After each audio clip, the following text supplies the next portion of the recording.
We are talking today about creation. We're talking from the Fundamentals of Unicult. You can get your copy on Unicult Supply Co. if you haven't already. It's a great text, really helpful and important, and I think it's transformed almost everybody's life who's ever had it. We are going right now through the steps on the path to joy. And the path to joy is a thing that I created based on my own struggles with depression, anxiety, agoraphobia, and other mental illness. And the path to joy, if you follow it, it doesn't end. You go through it and you go through it and you go through it in different ways. We've had a lot of different CAM churches where I've taken the MS Paint program and shown you all a spiral. And the spiral of healing is that you hit the same pain point from a higher perspective over and over again. And that's just how it works. And as you ascend, you get a higher vantage point, you get more wisdom, you get more clarity, and you're able to heal it just a little bit deeper and a little bit deeper. Healing is not an instantaneous thing. Healing is an alignment process. So as we're on the steps on the path to joy, we are aligning our energy and we are gaining the tools in order to align our energy with that which will bring us near constant joy. The goal in Unicult is to find near constant joy. And it's because we believe that joy is the only thing worth actually chasing. Joy is the point of life. If you have a life and you have no joy, then your life was miserable. Our own internal compass, which is our heart, is the key to understanding what we are meant to be doing. It's the compass, it's our guidance to lead us to higher and higher forms of joy. What's amazing about following the path to joy is that as you dedicate your life to healing, as you dedicate your life to finding out what truly makes you more and more joyous, your life transforms into a life that you could not otherwise have previously imagined. There's a process of letting go of our ego-based desires and allowing the divine truth to flow into our lives, of being brave enough to let go of the ways that we feel we have to be in order to be accepted and loved, and allowing ourselves to be exactly who we are. And as we allow that energy of authenticity and of truth to flow in our lives, we are transforming the energetic structure of our lives to allow more authentic joy and authentic truth and authentic happiness to flow in our lives. So everyone who is on the path to joy, everyone who is reaching every day towards something higher, is doing amazing transmutational work in their own life and in the world. It's not an easy path. It's not a path that has been taught. It's not, there's some other religions have given some examples of how to do this. But Unicult is truly the only religion that is modern, that is helping people ascend. It is helping people ascend the pain and the suffering of Earth to rise into their truth and to rise into their authentic way of being. Unicult is the next major religion of the world, and we are just growing every day. And I'm so happy for all the people who are here at this really quaint time watching this as it unfolds, because Unicult has the answers. Unicult has the keys that you can use to transform your life. How do I know? Because it worked for me, and it's worked for hundreds of people. People write me all the time saying, Unicole, you saved my life. Your teachings saved my life. I was miserable. I was suicidal, whatever. Unicult changed my life. Unicult saved me. Is it going to save you? That's up to you. Do you want to read the teachings? Do you want to investigate these truths? Do you want to show up to Cam Church? Do you want to join the community? If so, yes, it will transform your life. The people every day in the community are brightening up each other's realities and giving support and structure for changing their worlds in ways that they might not otherwise have. I'm just so proud of Unicult, and I'm proud of all the people in it, and I want everyone who isn't in it to join because I really believe in it. I don't get anything out of this except that I see people's lives transforming in front of me, and that is the most beautiful thing that I can possibly witness. And also my own life transforms through these teachings as well. It's not easy for me to live on this planet, and through my pain and my suffering, I worked hard to find these truths and to put them in this book and to teach them to you every week. And other people have taken them on, and we've got Erin, who does Thursday church now and teaches sermons from her own perspective. We have a lot of people who are teaching these things in their own way. Looking forward to Unimagic's version of teaching these truths as well. I'm going to read from the book. Step 5 is creation. So just to catch you up, if this is your first Camp Church, Step 1, turning cynicism into hopefulness. Step 2, attention. Step 3, truth. Step 4, transmutation. And Step 5, creation. After creation, we have time and dedication, but today we're on creation. The industrialization of creation propelled us to become a society of consumers and workers rather than creators. Let's just unpack that. The industrialization of creation. The Industrial Revolution was an amazing time of innovation where we learned how to be highly productive as a species. We learned how to build machines, and we learned how to gather in cities, and we learned how to optimize production to generate mass amounts of goods. This catapulted humanity into a technological paradise that had previously not existed. There is a loss, though, with this. There was a loss, and there has been a loss, and there is a loss. In the past, it used to be that you lived in a little town with a few people scattered about, and one person was really into making chairs and furniture, and that's all they did, and it would take them 2 months to make a chair, and then they would bring it over to their neighbors, and then they would trade it for some money or some food, and other people would make clothes, and other people would be the blacksmith. Other people would have gardens and farms and animals. And it was through the passion of whatever it was that someone wanted to do that one found their calling and their work. And maybe they had access to the tools, or they were able to have an apprenticeship. They had the financial or societal standing in order to get an apprenticeship doing something that other people didn't have access to. But once the Industrial Revolution happened, we turned all of those creative humans into robots. We made them part of the machine. We had them serving the machines. As we had, what do you call that thing that goes by?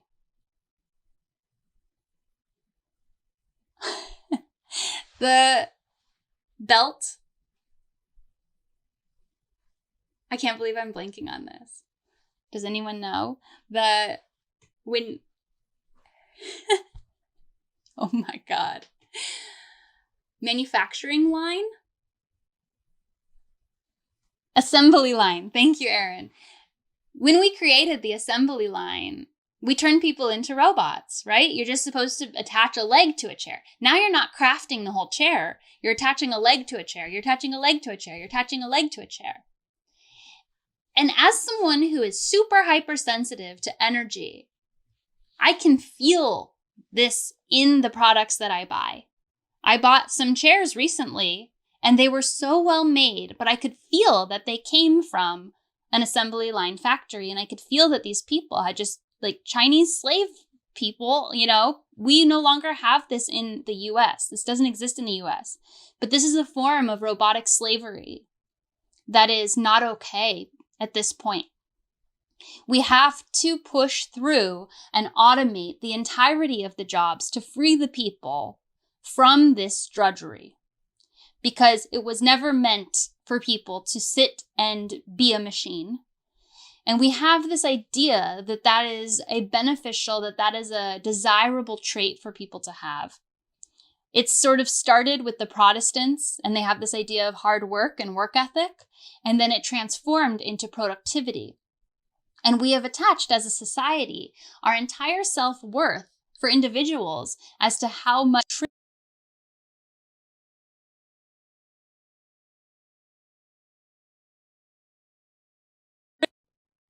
Okay. how much they contribute to a society based on their amount of productivity. And their amount of productivity is dependent highly on their efficiency with regards to keeping up with the machines. I am all for machines. I am all for automation. I don't begrudge the progress that we have made, but we are ready to enter into a new place, a new form of reality, where we no longer have humanity, human life, encompassed in slavery, in robotic menial tasks that they aren't interested in doing. So when I say that the industrialization of creation propelled us to become a society of consumers and workers rather than creators, I just mean that for the majority of us, especially in America and especially in westernized countries, we have the luxury of never having to create anything and of merely being consumers. Is it wrong to be a consumer? Let's go ahead and think about what we're going to do for our homework for this. If you're taking notes, go ahead and write that question down. What does it mean to be a consumer? And as you write that down, you can start to think about it. And I recommend that you spend some time thinking about it and writing it down and think about ways that you are a consumer. A lot of times when I start my videos, especially in the past, I used to say, "Hello, beloved consumers." And people used to get really triggered by that. They used to get really upset with me for saying that. They felt like it was demeaning. Why did they feel like it was demeaning? If someone calls you a consumer, are you offended, even if you're consuming the video that they made? If you feel like that's a demeaning thing to be called, unpack that as well. So maybe write that down. How do I feel when I'm called a consumer? Is it wrong to consume? No. It's simply that our current form of life is imbalanced. And when we think about nature and we think about how we consume energy and we express energy, we need food and ideas and stimulation. We need to consume things in order to create things. There's a balance here. Neither one of these things should be demonized. Neither one of these things is wrong. But when we think of a creator, what do you think of? Like just the word. So maybe write down, what do I think of when I think of the word creator? Or just write down, define creator, the word creator. Initially, your thoughts might go to like a god, right? Creator god. Someone who is able to just make flowers bloom and new species of animals and plants and people. And if you think about creator, you might think of artists. You might think of different artists. You might think of musicians, painters, sculptors. You might think of entrepreneurs. Who is a creator? What is a creator? And what's really interesting about this is that a lot of us probably split our understanding from creators and consumers into two different classes of people. But that's simply not true. We are each creators and we are each consumers. Every sentence you form is a creation. Everything you write on the internet is a creation that is made purely from your own energy. Where we are imbalanced currently, culturally, is that we have a very weak hand in the things that we create. A lot of what we create is just reactionary ideas. The internet is a place of reactionary ideas. You get triggered, you respond. You don't sit and think about it for a very long time. You usually are just responding and then you walk away and it's gone and you don't think about it anymore. And that's why YouTube comments and stuff can be so hurtful, because you're just like, what? This person didn't listen to what I was saying at all. How could they write that? And it's like, they didn't listen to what I was saying. They just reacted and then they went away. And now I have to sit here and read this comment and think that it means some kind of deep truth about myself, which it doesn't. The internet is a place of instant reaction, and that's really the majority of our creation at this point, if you're not an artist. When I say that we should be more balanced with regards to consumerism and creation. What I mean is that we can take a stronger hand. We can take more responsibility for our environment. This is a place of generating power. And just like we've discovered this year in a lot of different CAM churches, we're talking about the ability of changing the world through the scope of what is the most powerful thing. We say begin within. We have the most power to change our own conscious reality from our own emotional, psychological state. If you can simply think another thought, right? That's not too hard to do compared to building a building or creating a business. Those are difficult things to do. So where do we have the most power? We have the most power in our consciousness. We have the second most power in our bodies. We have the third most power in our homes. And then from there, it radiates out to our relationships and then to any endeavors that we choose to do in the actual physical world, in society. So when we're looking at power and we're looking at the place where we have the most power to affect reality, we understand that everything starts within our own consciousness. We say, begin within. When we're talking about being a creator, when we're talking about balancing our energy of consumption with creation, we have to start from this place of our own consciousness, of our own mind. How many of your thoughts did someone else create? How many of your own thoughts did you get from your parents, from insecurity, from magazines, TVs, movies? Some people, no offense to them, they walk around and they basically talk in movie quotes. And they filtered their whole understanding of reality through movies, and they memorize the quotes and they use those quotes to communicate. We all do this to some degree. I do this with healing quotes. I pick up healing quotes all around. Begin within. I didn't come up with that. I got that on a pin. And I said, oh. But a lot of these thoughts are insidious in the sense that we didn't choose to take them on. A lot of us have our parents' voices running in our heads and we don't necessarily realize it. So when we're talking about creation, the first thing you get to say is, how many of my thoughts have just been consumed? And how many of my thoughts am I just regenerating a consumption energy? And how many of my thoughts could I actually change with my own power of my own consciousness? So go ahead and write down you can write down the title of this if you don't want to do it yet. 3 thoughts that aren't my own. And write down what the thought is and where you got it from. 3 thoughts that aren't my own. What is the thought and where you got it from? And these are thoughts that you have in your head. And then also what you want to change them to as a creator. So it starts within our own mind. It starts within our own consciousness of taking a stronger stance in creating our conscious realities. Then it moves on to our bodies. And I think in this regard, we have to think about the food that we're eating. Where does the food that we're eating come from? What kind of energy is embedded? We have to look at the world through energy. The world is energy. If we neglect to look at the world as energy, we are missing a huge component of reality. If you eat a McDonald's hamburger, I never mean to advertise or say the specific words, the specific brands, but it just happened. If you eat a fast food hamburger, you are eating the suffering. You are eating the suffering of the animal, of the workers who had to kill the animal, of the workers who had to cook the animal. That there are suffering on every level there and injustice. And you are consuming that energy into your body. If we neglect to see the world in energy, we are missing a huge component of reality.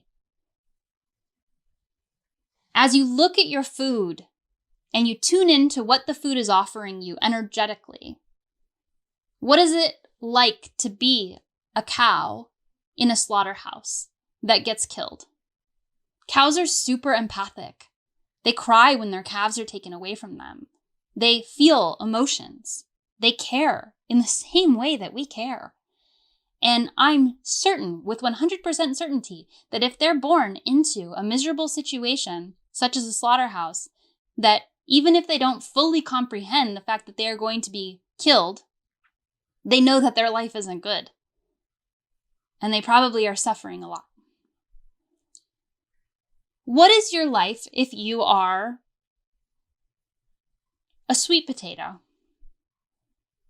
If you're grown in an industrial setting, you might not have the most nourishing soil. You might not have, you might have chemical soil. You might not have the tender love and care that is required to make the most nutritious vegetables.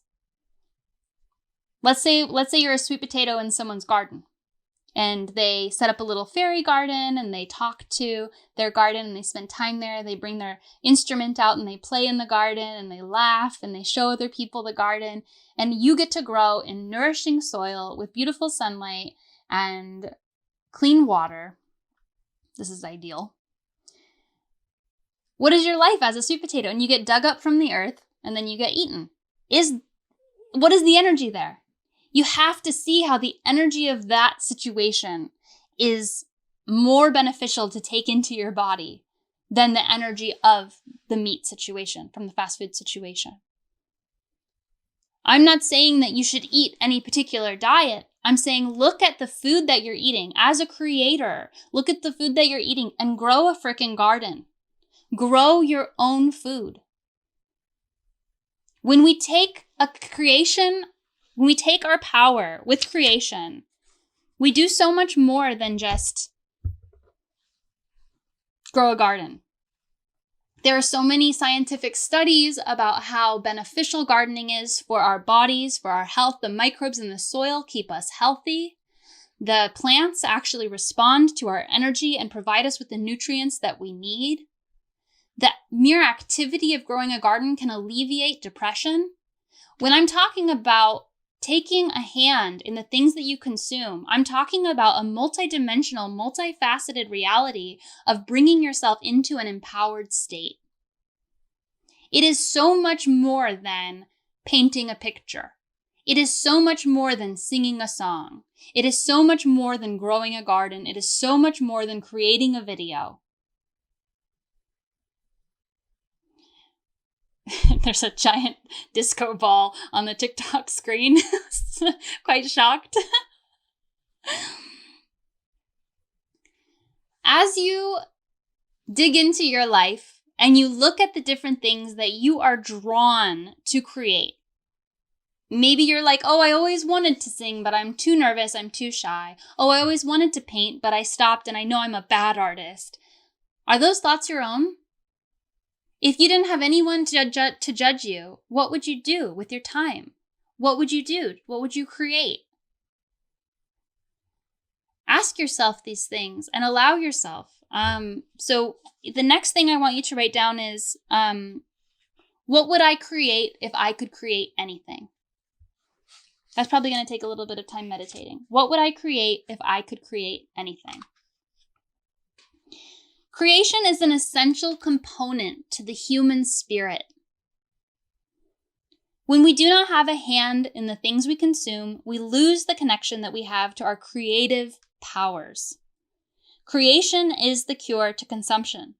Creation is the cure to consumption. Creation is the cure to consumption. By hand making the things we consume, by building communities, creating realities, we shape our world to be more in alignment with our heart. You're putting your own life energy into your world. Growing and cooking our own food gives us a direct connection to the earth as nourishment. Creating our clothing and tools gives us a deeper understanding of the magic of the world. So I want to talk about a little bit about creation with regards to creating things in physical reality. If you take a moment and you look around your house, you realize that every single thing that's in your house, other than the plants, even the plants because you brought them here, every single thing started as an idea.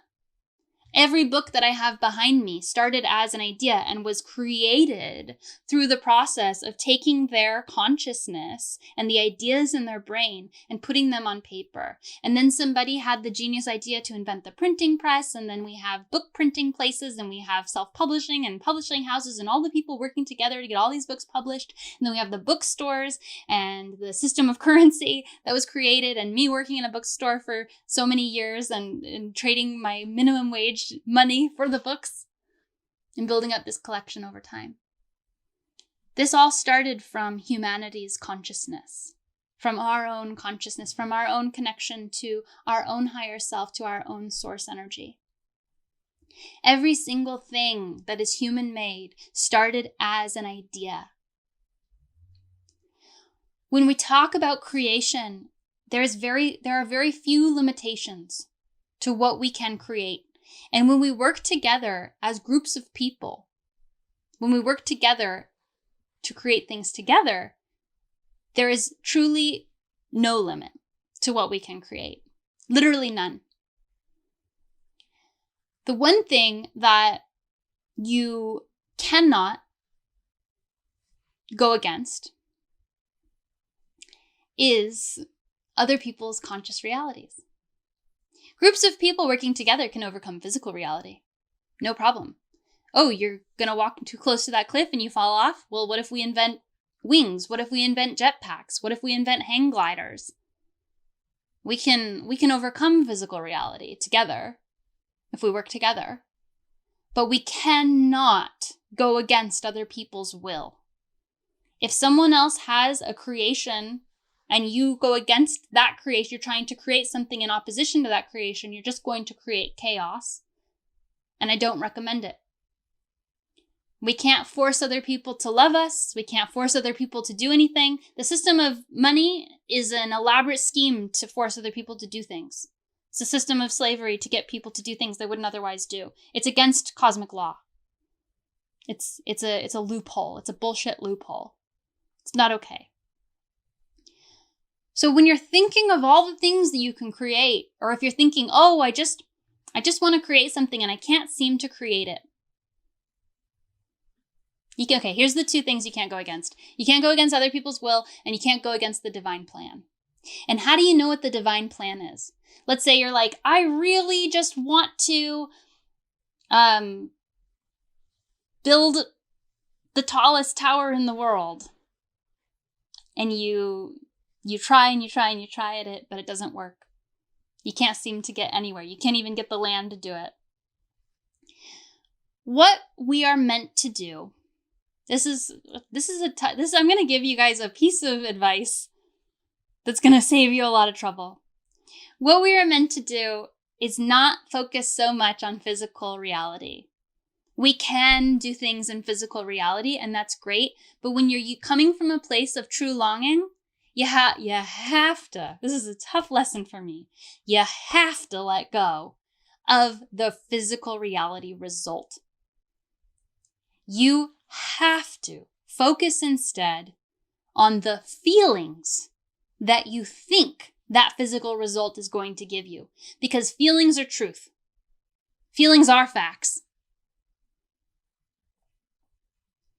When you understand why you want to build a tower, the tallest tower in the world, then you're going to have a better understanding of what the emotions are, and you might understand that you actually don't need to build the biggest tower, and that you can actually get that through a much more productive, some other productive thing.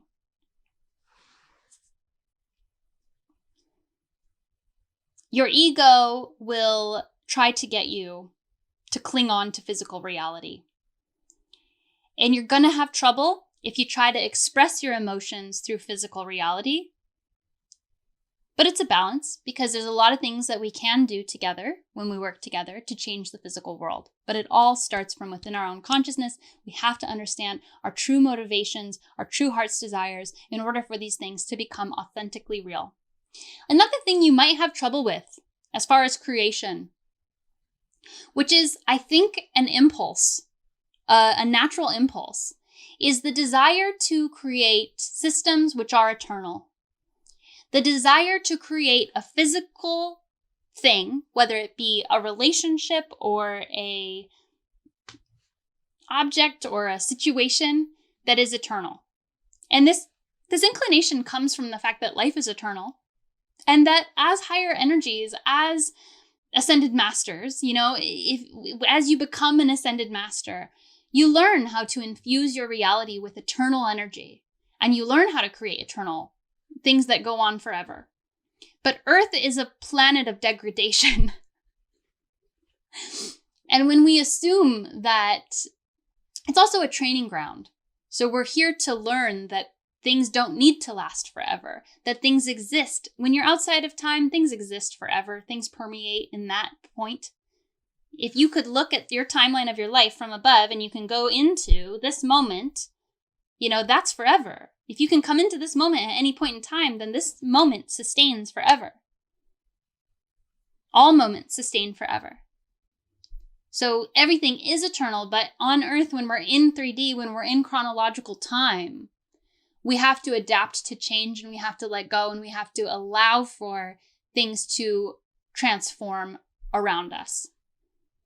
So when we're talking about creation, a lot of us desire to create a sustaining energy, something that is reliable.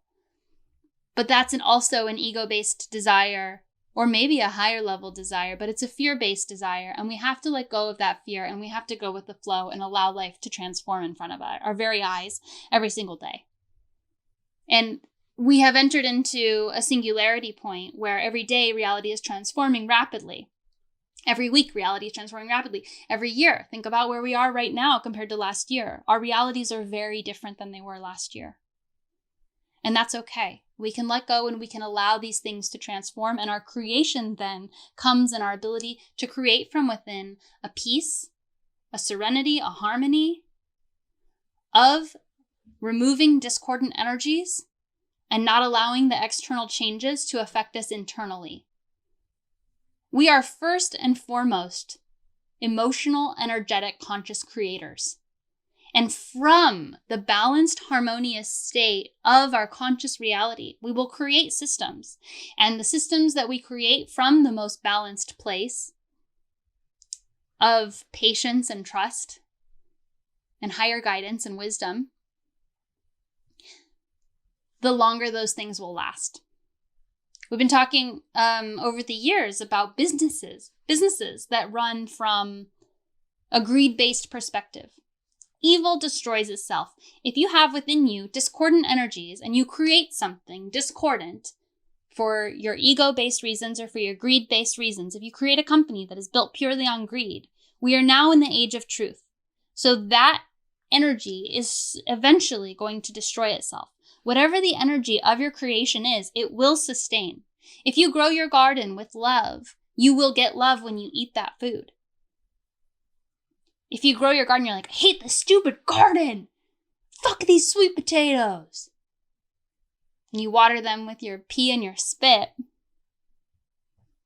You'll still have sweet potatoes at the end, but there's going to be an energy in those sweet potatoes that isn't necessarily the highest vibrational energy for you to consume. So when we look at things like big agriculture, fast food, fast fashion, the energy of the clothing that we put on our bodies matters. And we're going to become more and more connected to these things, and we're going to appreciate handmade items more and more and more. Artisanal items that are created from someone who spent the time and care and love to create it. Have y'all seen what architecture used to look like? Have y'all seen what architecture looks like now? If there's a big building that's built in your town right now, it resembles more of a prison than anything else. It's got these big, heavy steel doors, big windows. Prisons don't have so many windows. This cheap carpet, cheap walls. It's been slapped together. People who aren't paid well, who are working in dangerous conditions, build it. And they do it as fast as they can for as little money as possible. What is the energy of going into a building like that? You can feel it.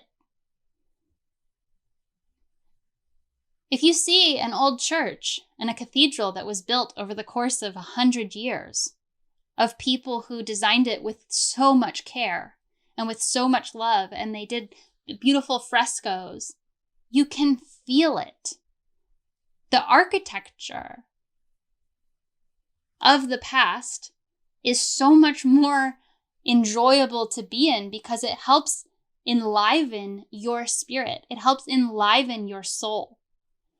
Our modern workspaces exist to entrap us, entrap our consciousness. A lot of people are moving out of apartments right now because we all have to work from home, and they're moving back in with their parents, or they're moving into houses where they can have more rooms if they have to do different things. It's hard to stay trapped in an apartment right now. And I've always found it hard to be in an apartment. I've never lived in an apartment. I've always lived in houses, and it's costly. It's definitely costly. But I love the energy of being in a house. I cannot live in a box. And in some ways, a house is a box. But if you're sensitive to these things, if you're sensitive to these energies of the creation, of the energy that was put into the creation, that energy sustains throughout the life of the creation. You can make repairs, you can do different things, you can fix things up, and that sustains. But the fundamental energy of the creation is there. So as a conscious creator, you have the God-given right, the uni-given right, the conscious divine power to change your own consciousness, to change your own reality, and to change your surroundings. You have the power to bring harmony into your life. And as you bring harmony into your life, that sustains your creations with a more positive, beneficial energy. You are a divine, powerful wizard. You are.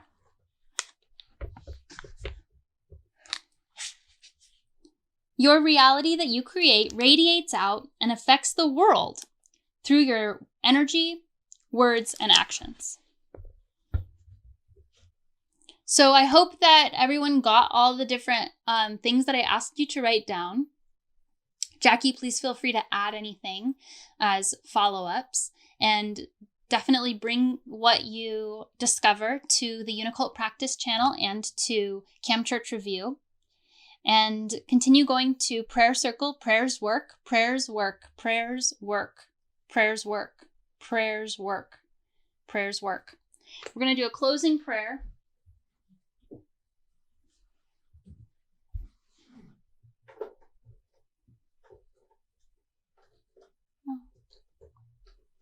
It's no longer there. All right.